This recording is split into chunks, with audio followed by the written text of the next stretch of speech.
చిక్కుబుక్కు రైలు వస్తుంది దూరం దూరం జరగండి ఆగినాక ఎక్కండి జోజో పాప ఎడవద్దు లడ్డు మిఠాయి తినిపిస్తా చల్లని పాలు తాగిస్తా చిక్కుబుక్కు రైలు ఎక్కిస్తా.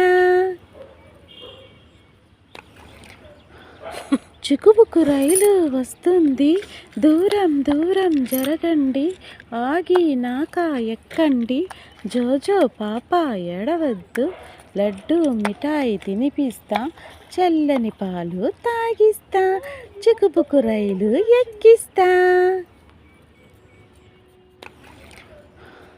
చిక్కుబుక్కు రైలు వస్తుంది దూరం దూరం జరగండి ఆగినాక ఎక్కండి జోజో పాప ఎడవద్దు లడ్డు మిఠాయి తినిపిస్తా చల్లని పాలు తాగిస్తా. చిక్కుబుక్కు